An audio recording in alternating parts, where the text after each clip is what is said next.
بسم اللہ الرحمن الرحیم۔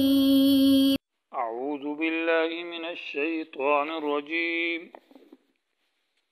لقد سمع اللہ قول الذین قالوا ان اللہ فقیر ونحن اغنیاء سنکتب ما قالوا وقتلهم الانبیاء بغیر حق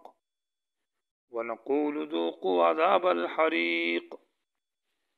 عزیز طلبہ اکرام، سبق نمبر 280، آیت نمبر 181 تا 184 سورہ آل عمران کا چوتھا حصہ ہے، جس میں سوالات اور اس کے جوابات کا سلسلہ جاری ہے۔ لقد سمع اللہ قول الذی، اس آیت کا ماقبل سے ربط تو بالکل واضح ہے کہ پہلی آیت کے اندر بخلا کا ذکر تھا جو اپنا مال اللہ کے راستے میں خرچ نہیں کرتے، اور اس آیت کے اندر یہود کے علماء جو کہ بخلا اور کنجوسی کرتے تھے اور اپنا مال اللہ کے راستے میں خرچ نہیں کرتے، ان کا ذکر ہے۔ یہ یہاں سے لقد سمع اللہ سے آخر رکوع تک جو ہے، اس باب کا خلاصہ یہ ہے کہ اس میں 3 باتیں ذکر ہے۔ پہلی ایک ان کی خباثت کا ذکر ہے، یعنی کل 3 خباثتیں ہیں۔ پہلی خباثت جو کہ انکار ہے من الانفاق فی سبیل اللہ سے، کہ اللہ کے راستے میں خرچ کرنے سے وہ انکار کرتے ہیں، اور اس کا سبب ایک عذر باطل ہے جو کہ ان اللہ فقیر ونحن اغنیاء کے اندر مذکور ہے، اور تفصیل بعد میں آ رہی ہے۔ دوسرے نمبر پر دوسری خباثت کا اور ان کی برائی کا ذکر ہے، الذین قالوا ان اللہ عہد الینا، کہ انکار من الرسول ایک عذر باطل کی وجہ سے، غلط عذر، غلط بہانہ، اس کی وجہ سے نبی علیہ السلام کی رسالت سے انکار۔ تیسرا مسئلہ وہ حق نہ بیان کرنا، وَإِذَا أَخَذَ اللَّهُ مِيثَاقَ الَّذِينَ أُوتُوا الْكِتَابَ لَتُبَيِّنُنَّهُ، حق نہ بیان کرنا اور کتمان حق اور حق چھپانا، یہ ان کی تیسری قباحت کا ذکر ہے، اور درمیان میں ابتلاء کا ذکر ہے، مالی اور جانی، اور تسلی ہے نبی علیہ السلام کو، اور آخر میں لا تحسبن الذین یفرحون بما اتوا، آیت نمبر 188 کے اندر جو ہے وہ زجر ہے کہ حق بیان نہیں کرتے اور یہ کہتے ہیں کہ ہماری تعریف کی جائے اور ہمیں اچھا کہا جائے، تو یہ اس کا گویا کہ حاصل ہے۔ لقد سمع اللہ قول الذین قالوا، یقیناً اللہ نے سن لی ان لوگوں کی بات جنہوں نے کہا کہ اللہ فقیر ہے اور ہم مالدار ہیں۔ سنکتب، یقیناً ہم لکھیں گے، ما قالوا، جو یہ کہتے ہیں، یعنی ان کا یہ بکواس کہنا اور قتل کرنا ان کا انبیاء کو بغیر جرم شریک ہے، اور ہم کہیں گے قیامت کے دن اسے کہ چکھو جلا دینے والا عذاب۔ گویا کہ کسی مجلس کے اندر جب یہ بات کہی گئی، یہود کی مجلس میں، علماء میں، کہ من ذا الذی یقرض اللہ قرضا حسنا، کہ اللہ تعالیٰ کو جو قرض دینے والا کون ہے جو اللہ کے نام پر خرچ کرے، اور قرض حسن معنی اخلاص کے ساتھ دے۔ تو حیی بن اخطب یہودی ایک عالم تھا، وہ مجلس سے اٹھا اور اس نے کہا کہ دیکھو یہ نبی اللہ کو فقیر کہتا ہے، کہ من ذا الذی یقرض اللہ قرضا حسنا، کہ اللہ تعالیٰ کو جو قرض دے، کیونکہ جو قرض مانگتا ہے اور جس کو قرض دیا جاتا ہے تو وہ غریب ہوتا ہے، فقیر ہوتا ہے، تو یہ اللہ کو فقیر کہتا ہے۔ تو جب اللہ فقیر ہے اور ہم مالدار ہیں، یہ ہم سے قرض مانگتے ہیں۔ یہ بات یہود کے علماء نے جو کہی کہ اللہ فقیر ہے اور ہم نحن اغنیاء ہے، یہ بطور استفہام کے اور بطور توبیخ کے، ان میں سے مذاق کے طور پر کہا کہ دیکھو یہ اللہ کو فقیر کہتا ہے۔ تو بعد میں یہود کے جو مقلدین تھے انہوں نے اس کو حقیقت پر محمول کیا اور یہ بات سمجھ گئے کہ اللہ فقیر ہے اور ہم مالدار ہیں، اس لیے ہم سے قرضہ مانگا جا رہا ہے۔ تو گویا کہ اصل میں یہ ایک عذر تھا، بہانہ تھا مال نہ خرچ کرنے کا، کہ تم ہم سے، اللہ تو کوئی فقیر نہیں ہے، حتیٰ کہ ہم سے پیسے اور صدقہ مانگا جا رہا ہے اور ہم مالدار ہیں، تو ہم سے کیوں مانگا جا رہا ہے؟ گویا کہ اپنے آپ کو صدقہ اور خیرات سے چھٹکارے کا ایک بہانہ اور ایک عذر لنگ بنایا ہوا ہے۔ یہ ان کی پہلی خباثت ہے۔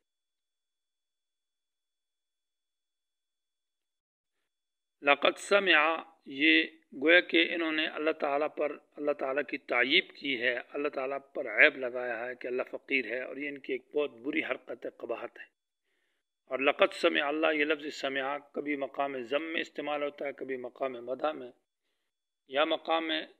ضم میں استعمال ہے کہ اللہ نے ان کا وہ بکا سن لیا، مانا اللہ ان کو سزا دے گا۔ یقیناً اللہ نے لام برائے تاکید للقسم کے لیے،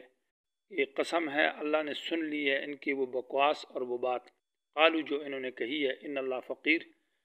کہ اللہ تعالیٰ فقیر محتاج ہے اور ہم نحن اغنیا ہے۔ سنکتب، سین تاکید کے لیے ہے،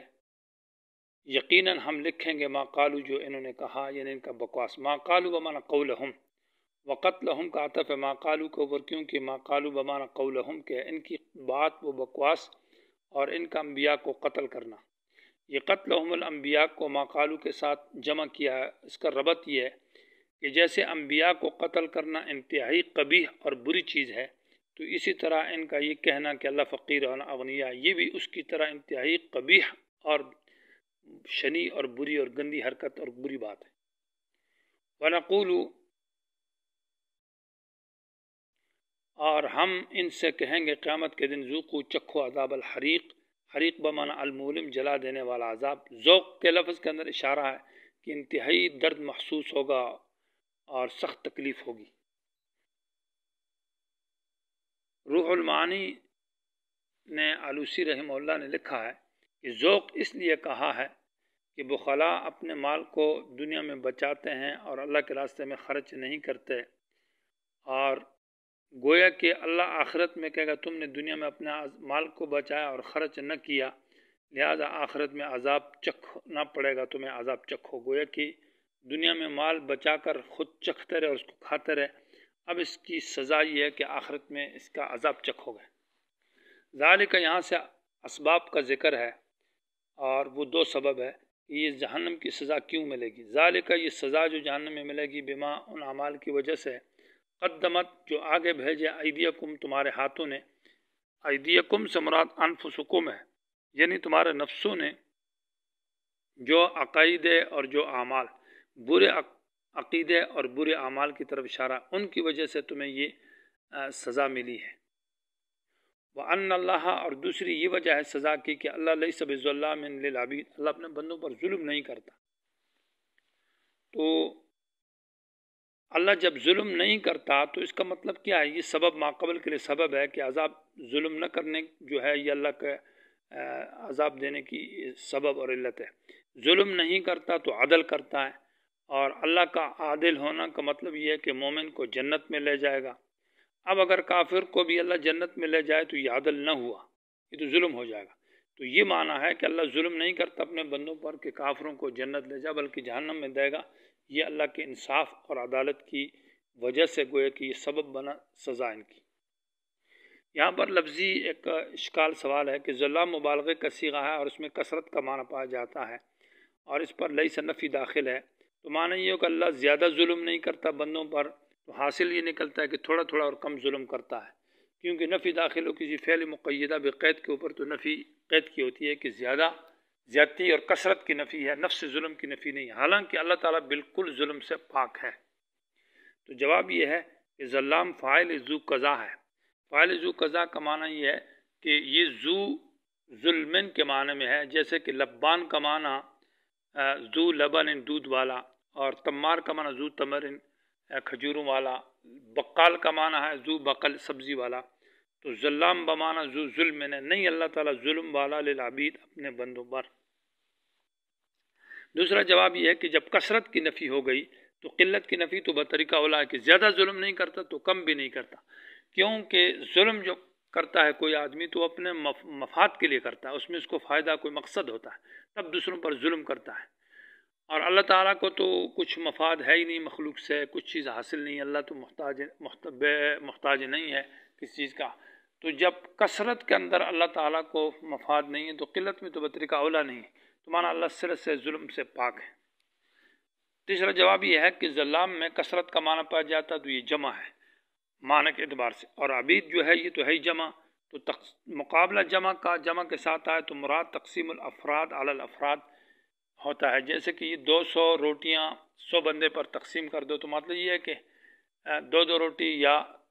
ایک روٹی کر کے ان پر تقسیم کی جائے،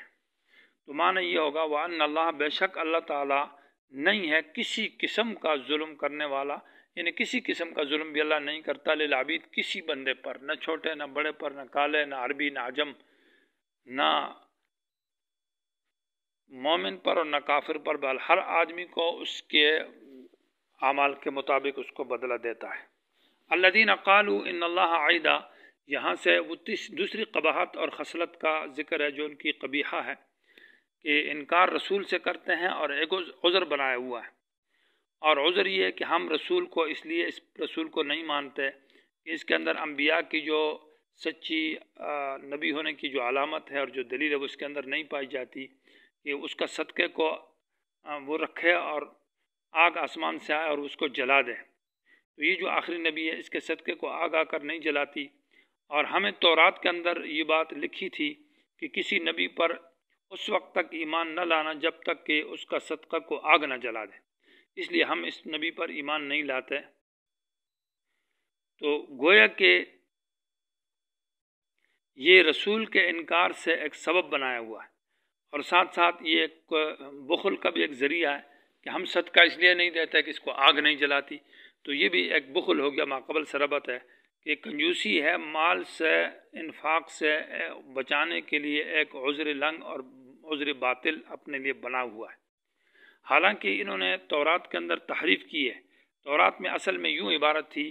کہ اللہ نؤمن لرسول من بنی اسرائیل حتی یأتینا بقربان تأکلہ النار، کہ ہم ایمان نہیں لائیں گے من رسول کسی رسول پر بنی اسرائیل میں سے،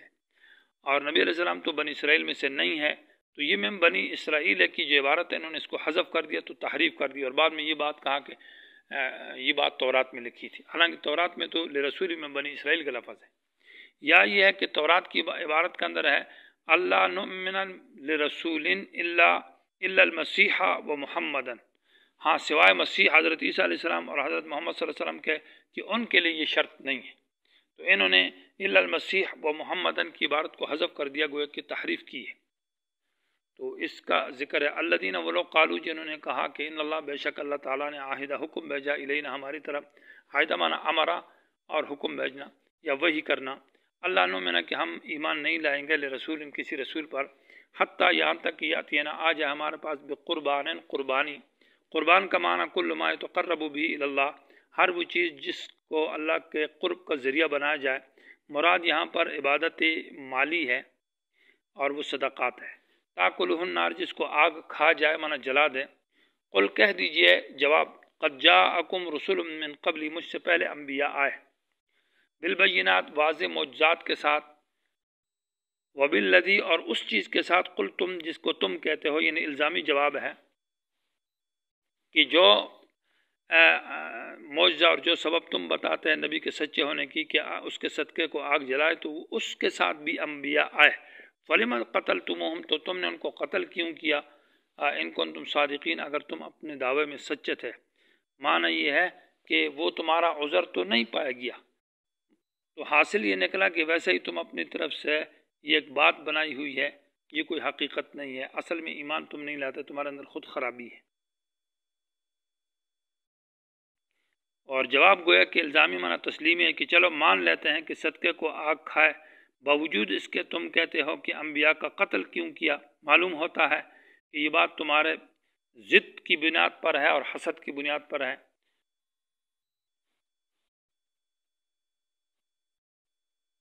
فَإِن كَذَّبُوكَ فَقَدْ كُذِّبَ رُسُلٌ مِّن قَبْلِكَ، یہاں سے نبی علیہ السلام کو تسلی ہے کہ اگر یہ تیری تکذیب کرتے ہیں اے رسول تو فَاصْبِرْ صبر کر، اس لیے کہ فَقَدْ كُذِّبَ رُسُلٌ مِّن قَبْلِكَ بہت سارے انبیاء، رسول میں تنوین للتکثیر یا للتعظیم، بہت سارے انبیاء یا بڑے بڑے انبیاء کی تکذیب کی گئی ہے، اور فصبر جزا محذوف ہے کہ انہوں نے صبر کیا، من قبل کا آپ سے پہلے، جاؤ بالبینات،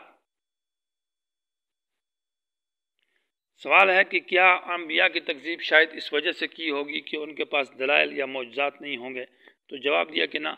جاؤ بالبینات، وہ تو معجزات کے ساتھ آئے، اور وہ زبر، اور ان کے پاس کتابیں تھیں اور صحیفے تھے، اور والکتاب المنیر، اور کتاب تھی المنیر جو واضح اور روشن کتاب تھی۔ بینات سے معجزات مراد ہے، اور زبر کہتے ہیں زجر ڈانٹ ڈبٹ کو، اور زبر بمانا لکھنے کے، تو معنی یہ الکتب المزبورہ، وہ کتابیں جس کے اندر واعظ اور نصیحت اور عبرت کی باتیں لکھی ہوئی ہے، یعنی مواعظ، نصیحتیں اور زجر ڈانٹ ڈبٹ ہو، جیسے کہ زبور ہے اور صحف ہے، ان کے اندر مطلب یہ ہے کہ احکام نہیں تھے، صرف واعظ اور نصیحت کی باتیں تھیں، جیسے کہ فضائل اعمال ہے۔ اور کتاب منیر معنی روشن کتاب، جیسے تورات ہے، انجیل ہے، اس میں احکام بھی تھے ساتھ۔ تو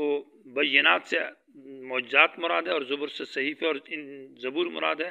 اور کتاب منیر سے تورات اور انجیل مراد ہے۔